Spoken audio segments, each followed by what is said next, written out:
Et dans nos vies, mais gégéni manon do testing, miton, bono cité, bonan plon numéro. Qu'il n'y ait pas un grand nombre de personnes qui se mettent à enseigner. Ndé quoi là?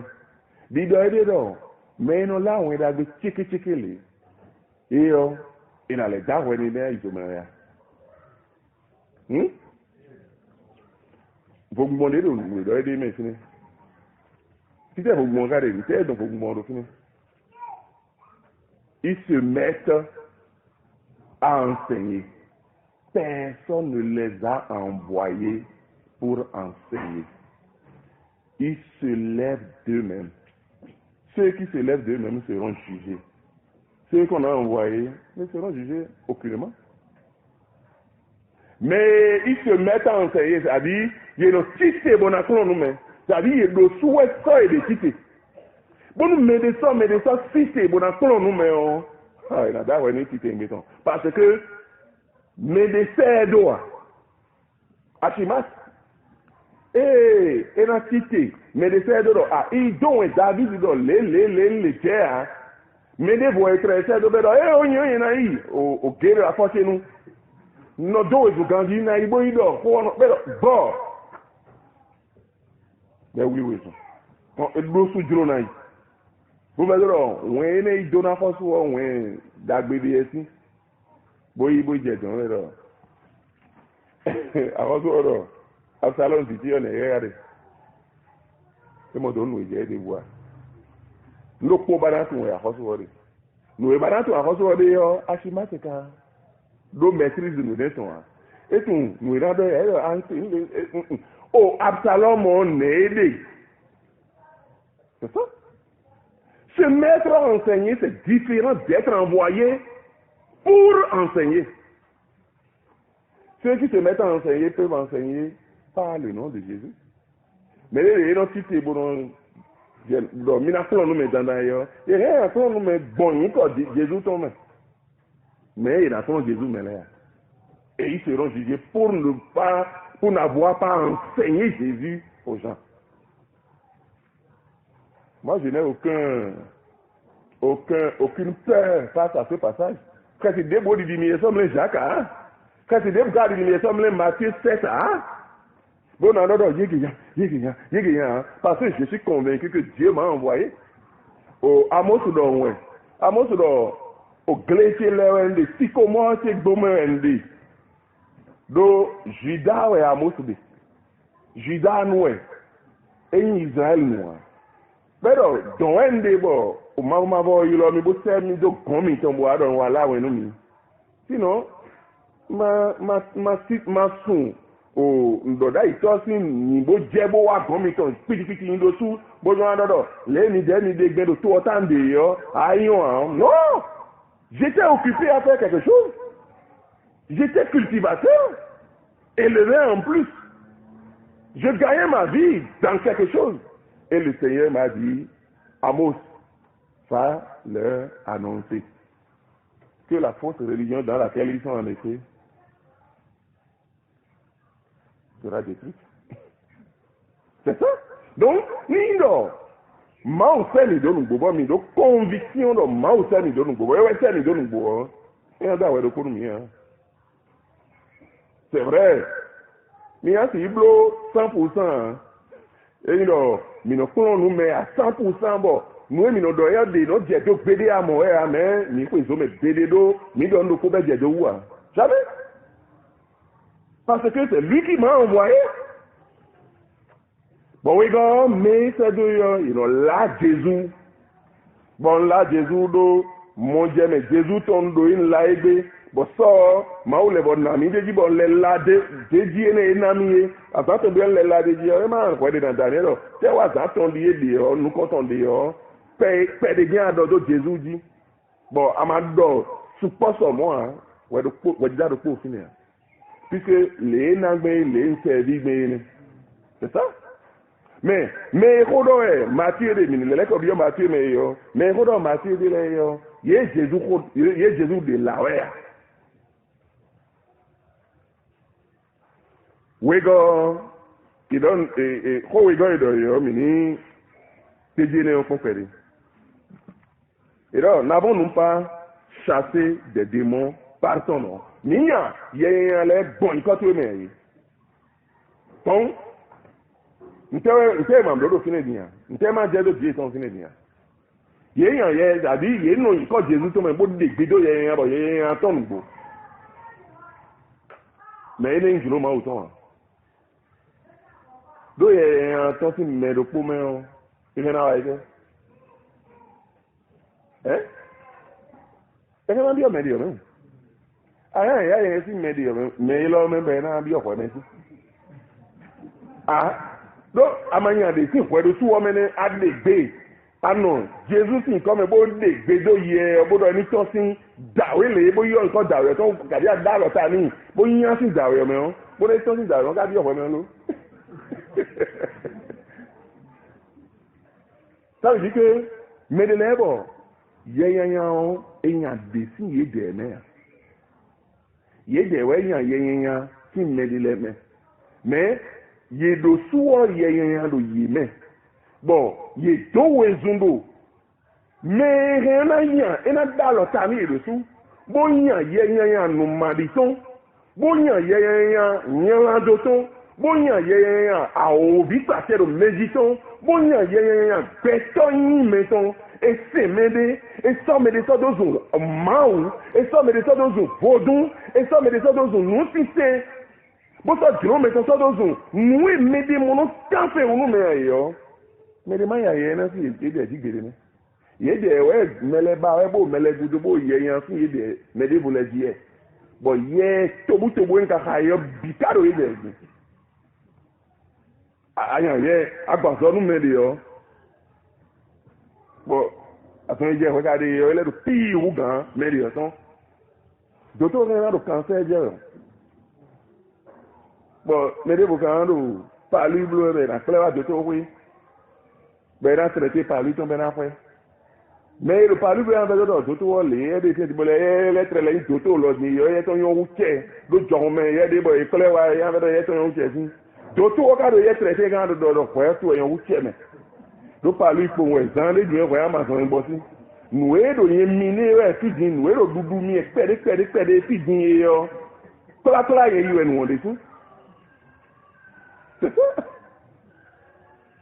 Alors, ne courons pas à chasser les démons des autres hommes, mais cherchons à ce que les démons que nous avons abrités de par la naissance en effet puissent être chassés de nous.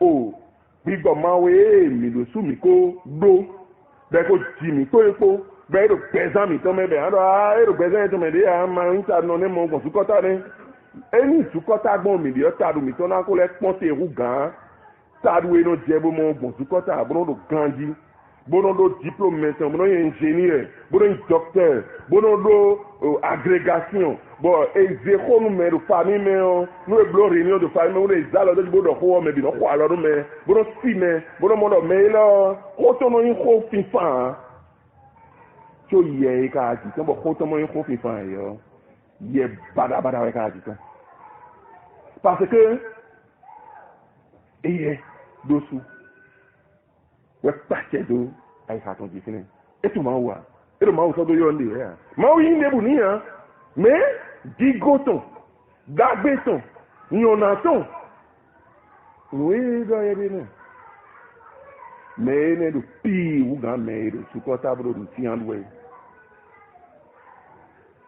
ẹ̀sẹ̀ pé nù sọ́ọ̀mù láti rẹ̀ mọ́ bọ̀ ní èmi ká yín náà donc ní èmi náà dùn ògùdó mi àdóòsùn dé wáyé náà ìyàn yẹn ló mẹ́lẹ̀ yọ mẹ́ Jésus ní ìdọ̀rọ̀ Jésus wíwẹ́ yíyan gbígbọ́ máa wé sí ìdíje ẹ̀yìn par exemple Marie de èèyàn yẹn sí ìdíje ọyọ́ nù Marie ní imú ègbè ọgbẹ́bọ́dọ̀ wíjọ súwẹ́ tún kanu mí bó yíyan yẹn sí ìdíje ẹ̀yìn wíjọ súwẹ́ wà lẹ́nu mí ẹ̀yọ́ ẹ má sì dọ́dọ̀ wọn à ń mọ̀ ọ̀hún bèrè wégbèrè àdọ̀mọ́ wa.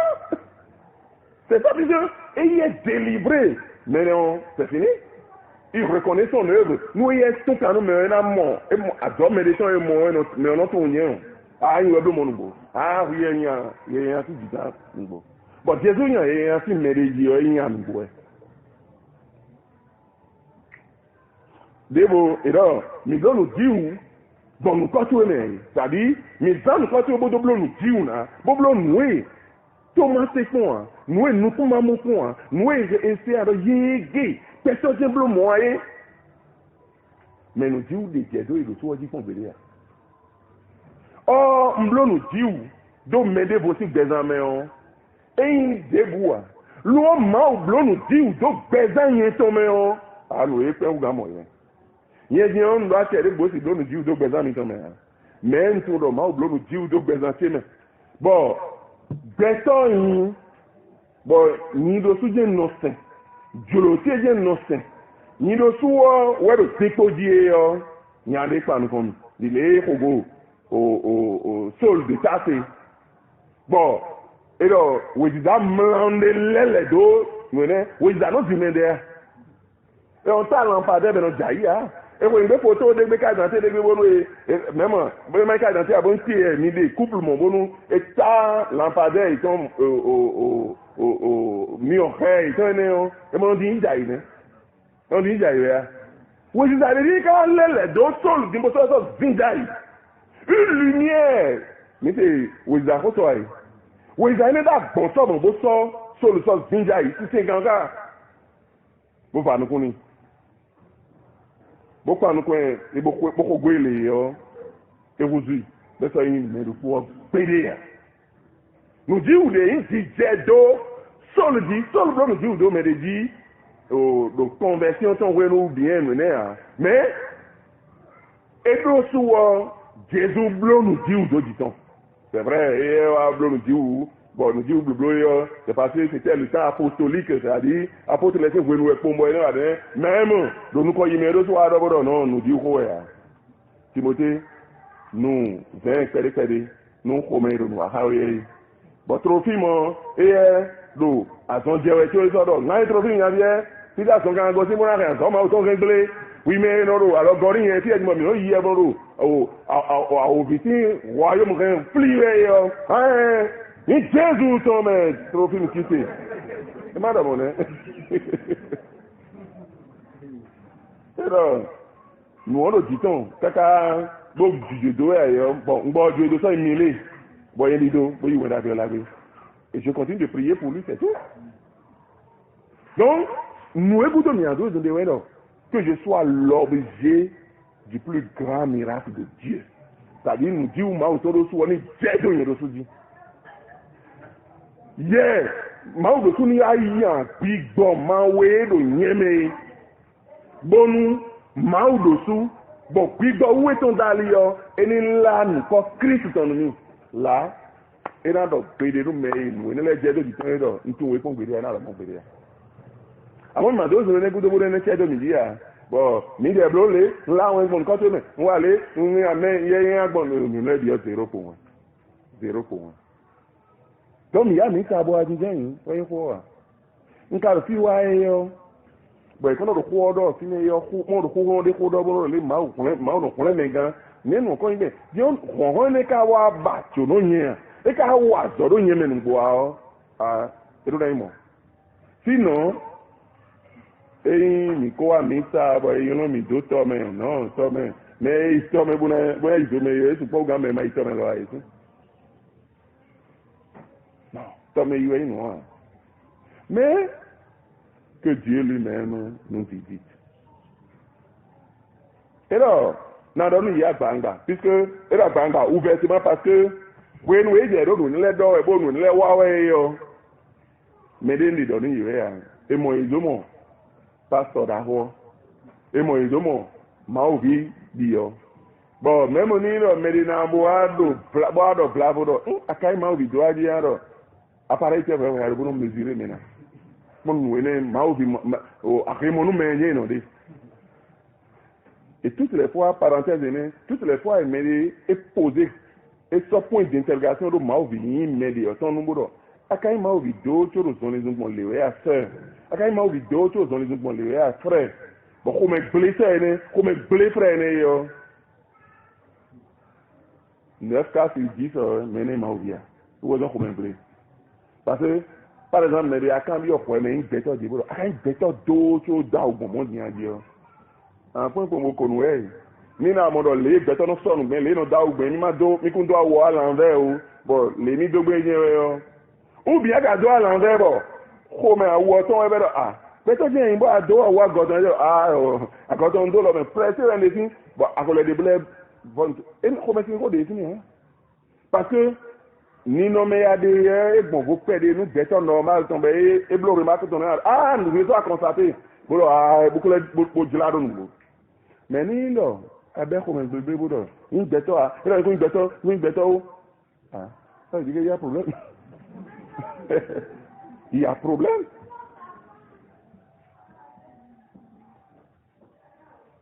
je le dirai ouvertement nte ga ro ya gbangba de fi nte ro mi na do ya gbangba je le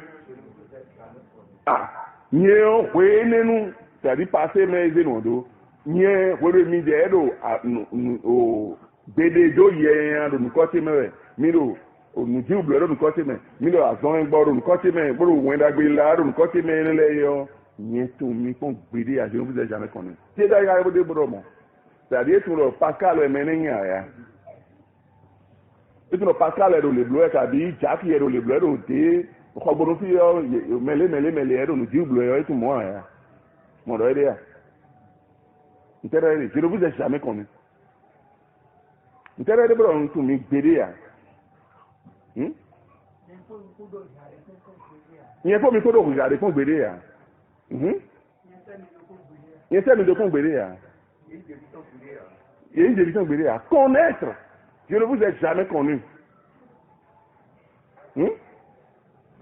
Connaître a toujours deux sens dans la Bible. Et tout mais on verbe connaître qui me voyait au Bible mais nous quand on a et tout mais l'île a tout mais tout frère a tout mais le calavier oui mais les bon somme les néons ma o den le ma o le den de din re mais sans we go where bible nos enfants c'est né on regarde nous quand on est dans vie we go connaître intimement Adam connut sa femme Ève Genèse 4 premier et elle enfanta Caïn Adam est à Python Ève bon et dit Caïn et tu vois là hier nous on me ton ganji e ba on ti ton klo e to yon de pe o e to wa de ye ton ganji e to si ton ganji mais e bi aussi so won yin do e kodo e ba ko ti e dun bi aussi so me ti me lo pa de bo ko ti ya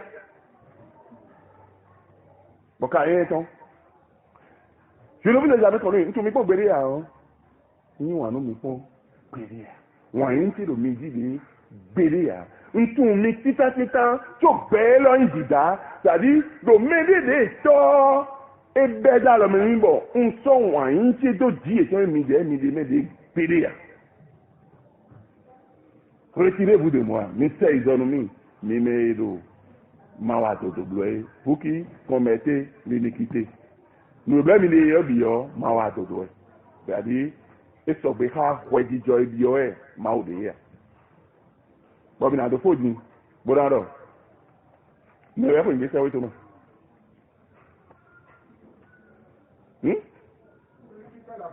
me blojo to to yi bo me ka blojo to to me non blojo to to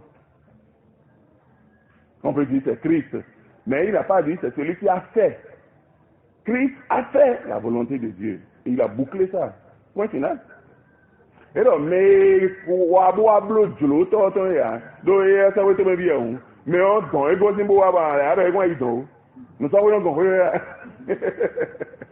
Christ don ego simbo wa e c'est ça mais et donc mais non blo egbeso de kono blo egbeso juro ma o ton no ma o juro le egbeso de non blo egbeso mais de non blo wa donc egbeso de si ku pe bo lo se we to me na iwe mais dans un certain sens aussi, il y a des hommes que Dieu a mis sur le chemin de sa volonté jour après jour. C'est ceux-là à qui son esprit a prêché Christ, ceux-là en qui il a chassé l'incrédulité et il leur a donné la foi en Jésus-Christ, ceux-là en qui il a fait le miracle de la régénération, de la nouvelle naissance. Oh, Beto de l'Estimbo, Mauzira Li, Jolo Tomblo Tondi et Beso. Mais regarde, mais de Bigbo Weton Dosu, et là, et de Christ Clay, Aïkaïton, Bodo Christ Ni. Mais de Maudosu, et Yan, Bigbo, nous manditon si yémen, Bo Nandi, nous Christ, Yéba, yé dit Christ, Bo Jinjo Christ, yé. Mais de Maou les blancs nous dit où, les votes dit-on, d'ailleurs, mimo, le Maou mettons, bon, deux Christ ton dos, aïka et ton mais, bon, nous dit où il est diado dit et ton yon, mais il est là, et zé, là, il dit, bon, égbé ça, il y a un peu de Maouton, bon, on déconne. Il y a une idée, il y a un peu de hier, il y a un peu de hier. C'est ça. Il y a un doigt lié au dodo, et il y a un peu de tout. Il y a un peu de dodo. C'est ça. Est-ce que nous avons été obligés de toutes ces choses? Est-ce que Dieu a révélé Christ à notre cœur? Est-ce qu'il a chassé l'incrédulité de notre cœur et nous a donné la foi en Christ? Est-ce que nous avons été l'objet du plus grand miracle, c'est-à-dire la nouvelle naissance? Nous disons d'accord depuis il y a un de besoin mais et oui et les bons dit il y a des bons dit nous pensons pour de courant mal autant pour ben bon midi à d'abord il m'a bon mais dit et c'est quoi ça oui me bédé c'est moi quand ça m'a autant bédé et c'est une docteur d'accord depuis et là mon bédé nous quand on fait de midi et de midi nous et qui se dit au pied oui non. Nous recherchons la volonté de Dieu tous les jours. Tu l'as ma autant, minakwe, bon bibawe, egbeso. Mais ça non, do, tu l'as mis des temps, rechercher, bon, défendre tous les jours. Nous cherchons, nous croyons en Christ, nous soumettons à Christ, à sa volonté dans notre vie, et nous poursuivons cette volonté jour après jour, même dans notre imperfection. C'est pour cela, le royaume de Dieu.